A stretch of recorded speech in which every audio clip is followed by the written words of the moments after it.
Hello and welcome to the In the Money Players podcast, In the Money Media YouTube channel. Peter Thomas Fornital back with you in the Brooklyn Bunker. Wanted to do a quick look back at a major racing festival event. It's only been around for, 7, 8 years now, and has already really become one event that has major impact, not just on this last weekend, but for the months coming up throughout the horse racing season. Talk, of course, about the Saudi Cup. And to talk about it with me, we bring in a man who you listen to on his Nick Luck Daily podcast, if you know what's up in terms of international racing. So happy to have him here. Nick, how is Saudi overall for you? Always an enjoyable show to do, Pete. Very much enjoy being able to work alongside Michelle and Lafitte and Tom and Ollie and the team. And it was a good night's racing. Last year's Saudi Cup, when Forever Young beat Romantic Warriors, set such a high bar. It was almost expecting the impossible to have that again. But we had two completely legitimate high-class horses fighting out the finish. And Forever Young, you might not be able to put a number on any of his single performances that equates to some of the modern greats, but I think his body of work now entitles him to that description. And I think simply what he's done globally, his extraordinary temperament, his consistency, and his ability to keep winning marks him out as a really important horse. Don't the air miles count for something? I mean, you look at it and each start in a different country, and the horse simply always runs his race. But for some bad luck, I mean, you can make a real case he could have been a Kentucky Derby winner as well to add to all of this. And, numbers that we do have in terms of speed figures, unofficial though they may be, I suppose they lack the heights of a flight line. But, he's no mug. No matter how you look at it. I'm very comfortable calling him an all-timer at this point. Yeah, I mean, and this is it. A couple of noses away from winning a Derby, but for slightly different circumstances, might have done that. And off such an unorthodox preparation as well, and clearly showing signs of extreme greenness. Yeah, that would have set a lot. 90% of horses that would have either finished or sent them backwards, and he kind of seemed to thrive off it, and then kept traversing the globe and producing performance after performance after performance.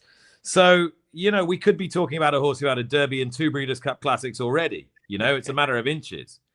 And he might end up being the first since Tisnow to do 2 Classics. He's certainly one of the likelier ones at this stage of his career that you'd have thought might have been able to do that. Fingers crossed we might see him against Sovereignty at some point this year. But look, this is a horse that keeps doing it, keeps turning up. Dubai clearly is unfinished business for them because they weren't happy with the whole preliminary situation last year with the dope testing very close to the race and so forth. So, we'll find out whether he bounced off Saudi or whether there were mitigating circumstances. It's very different prep this year, not having the run before Saudi, which was very deliberate and wasn't stated as entirely being to have a fresher horse for Dubai. They did cite the calendar. Yahagi did cite the calendar and the way that played out as a big part of that reason. But elaborate a little bit more on the bit about the drug testing timing and how they thought that affected him, because I didn't quite understand that story. Yeah, I think it's a question of the fact that they ended up procedurally getting quite close to the race last year, and being held in a spot which then got him a bit worked up and what have you. And they felt that he ran his race before he went down to the gate. I mean, you haven't heard them moaning about that much since. It's kind of water under the bridge. But there's definitely a bit of unfinished business there. Yeah, not having the giant throwdown with Romantic Warrior surely is going to help him come forward. I mean, he said the whole week of 90%. Well, you got to figure he should be something closer to 100% for Dubai. Can't wait to see it. You'd hope so. I mean, it's not like he had an easy race the other day. Nissos pushed him, and he didn't have I think one of the most meritorious things about the second Saudi Cup win is that he didn't. He was the as I think Michelle said on the broadcast. He was the horse that was being hunted rather than the hunter. Last year, he ran down Romantic Warrior, tipping out into the 2 path, and this time he was down on the rail and was trying to repel horses, having seen off Nissos. So and the one way you thought that he might get beaten was if they locked him up down on the inside, which is not a place where he's habitually enjoyed being, and they did that, and he still won. Banishing got tired at the right time. The whole appeared. Sakai moved when he was supposed to. For a guy who's been pilloried in the past for some of his rides, sure seems to have done a pretty good job by my eye the last twice with Forever Young. He's got to feel very happy and vindicated. Let's give a word on Nissos. Baffert was sanguine in his interview after. I get the impression that they're going to want to devise a campaign for him that is going to end with the Breeders' Cup Classic. Does it sound like, is he sticking around or is he going back to California? He's going back to California. Okay. So you circle the Breeders' Cup Classic and work from there, presumably. No mile, or might they look to duck Forever Young? What's your gut? I don't think it's a question of ducking Forever Young. I mean, I think Baffert knows he's got a really, really high-class older horse on his hands, albeit one that probably can't take race after race after race after race after race. If he comes through this and if he's in one piece, do you have the confidence in him to run a 1.25 miles against good opposition? That's the question, isn't it? I mean, if it's weak opposition, you might just slide along and get away with it. But if it's strong opposition, is he always going to get outground at 1.25 miles? Well, this was a demanding 1.1 miles. I mean, is he going to get outground at 1.25 miles? I suspect he probably will. My view is that this is a 1.1 miles that basically is 1.25 miles between the increased demands of the one turn and just the tiring nature of the surface. So in my mind, he got the 1.25 miles and just got beat by Forever Young. So there's a lot of reasons why, I just feel like looking at him as a potential stallion, maybe I'm wrong. I'm not in the breeding industry, but it feels like the Breeders' Cup Classic would just be so much worth than another, ho-hum dirt mile, frankly, at this point for me. But I don't know what I'm talking about. That's just me as a horse player spouting off. Let's talk for another minute about Forever Young and the future. I'm sure you heard this talk about them thinking maybe about him running on the turf at some point this year. How certain in your mind is another tilt at the Breeders' Cup Classic for Forever Young as opposed to yet another ambitious plan that might come down the pike? Not certain at all. I mean, I hope. I mean, it's the obvious one, but I don't think it's certain. The idea of running him on the turf is interesting. So we've quite often seen very good turf horses having a spin on the dirt to try and broaden their stallion profile. Right.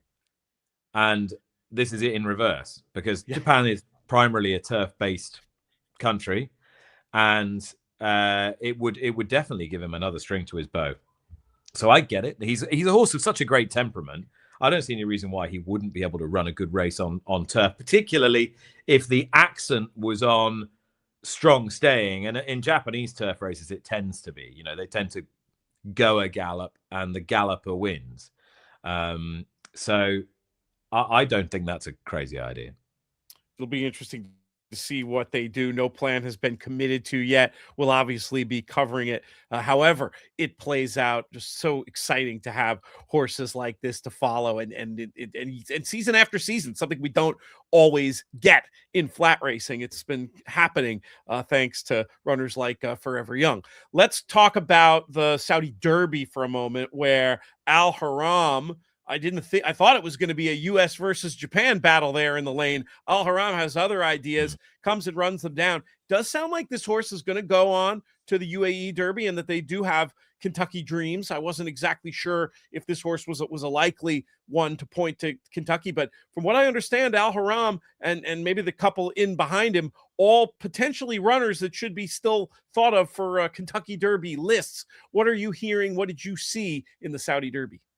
I saw them get racing early, horses whose stamina was slightly suspect, and Al Haram just wound up late and got going. And he's a horse who it's worth a go. I'm not sure the form was particularly strong, but he kept digging in. He kept finding. He beat a decent American horse and a decent Japanese horse, and why not? It'd be a great story if he turned up to Churchill Downs.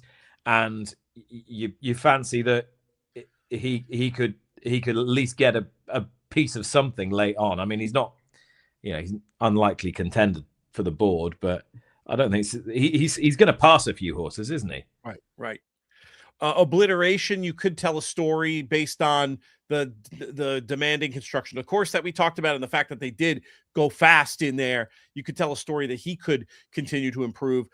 Have you heard anything about what their future plans are for him? Is he coming back here? Is he going to stay in the route of maybe thinking about the UAE Derby? To be honest, Pete, I do not know. I do not know. Yeah. But I'd be surprised if the UAE Derby wasn't a slightly better race. Right, right. Well, we'll keep our ear to the ground on that. Obviously, we're covering Derby left, right, and center. Going to have a video recapping Paladin's win in the Risen Star with JK a little bit later in the week. Just have a couple more minutes here with you, Nick, but I don't want to give short shrift to some of the USA-based sprint winners we saw. We'll start with another Baffert runner, Imagination, who I think kind of makes that point a little bit about how tiring the surface is, right? I mean, this is a horse who is a dirt miler type who looked pretty good going shorter in Saudi. Yeah, and this was it. Baffert knew as soon as Imagination crossed the line that the reason he'd won the race is exactly why Nissos' chance was going to be compromised. So it was two sides of the same coin. Cracking horse, Imagination. I thought he was very genuine. But as Baffert pointed out, he's bred to be more of a miler, and he probably is more of a miler, but he's got class. And as long as the pace was honest, which it was, then he was the one that was going to be the beneficiary. Sounds like the Met Mile will be next for him. I have been sort of a chronic underrater of him, but I think I'm going to reevaluate. Hopefully we can get our hand on a set of speed figures for Saudi. That might help inform our figuring out exactly where Imagination is. It was a surprise to see him make up quite as much ground as he did for me, but it was impressive in the end. Not the only US-based other winner we're going to talk about on this show. How about Reef Runner? We're talking about these Into Mischiefs. We're talking about Real Steel. We're talking about these horses with these big international pedigrees. We get a son of the big beast getting the job done there in Saudi as well. What did you think of that performance from Reef Runner? It was a cool result, wasn't it? The owner breeders raced the sire. They raced the dam. And I think at the time that this horse was conceived, they were standing the sire at $4,000 or something, $4,000. It's a really cool story. Great couple from Arkansas, and for trainer David Fawkes, this was a huge win, prize money wise and prestige wise. So I was thrilled to see Reef Runner win. I hadn't realized until Lafitte pointed it out, it was the first American win at the Saudi Cup fixture on turf as well. So hopefully that'll encourage a few more turf sprinters to bowl up. I mean, he's really genuine, this horse, and I don't want to start throwing stones at Lazat, who's very talented, but I kind of feel like Lazat's now lost 4 races on the spin, at least 3 of which he should have won. And I'm trying to work out how he's managed to lose at least. To be fair, there was one time when the track bias gave him no chance, but the other 3 times, you're thinking, I'm just going to start running out of excuses for you, because since he beat the Japanese horse in the Jubilee, when the world kind of looked his oyster, you're thinking, well, you've been beaten by an outsider at Deauville over 6.5. You were beaten by a 250 to 1 shot at Ascot at the back end of last year. And now you've been basically out-rallied by Reef Runner, who'd not shown quite the same level of ability. So I don't know. It's always a hard question. Yeah, on the face of it, he's run really well because he had to use ground from a wide draw. He's dug in and kept, he's there. I don't know. He just keeps losing races he ought to win. Yeah, sometimes at this level, you can cite, well, you need everything to go right. There's a bad luck element, but then at some point you say, hey, maybe there's a character flaw, and maybe some horses really do know where the wire is and have that extra desire, as opposed to getting there and thinking, you know what, I did enough. So the rest of the racing calendar will tell. All right, we're out of time, Nick. Really appreciate having you on here. Looking forward to checking out Nick Luck daily in the run up to Cheltenham and beyond, and looking forward to seeing you in about a month's time over there as well. Make sure you check out the Nick Luck Daily podcast. You can find that online in various outlets, including on inthemoneypodcast.com. Thank you so much, Nick. Top man. Thanks, Pete.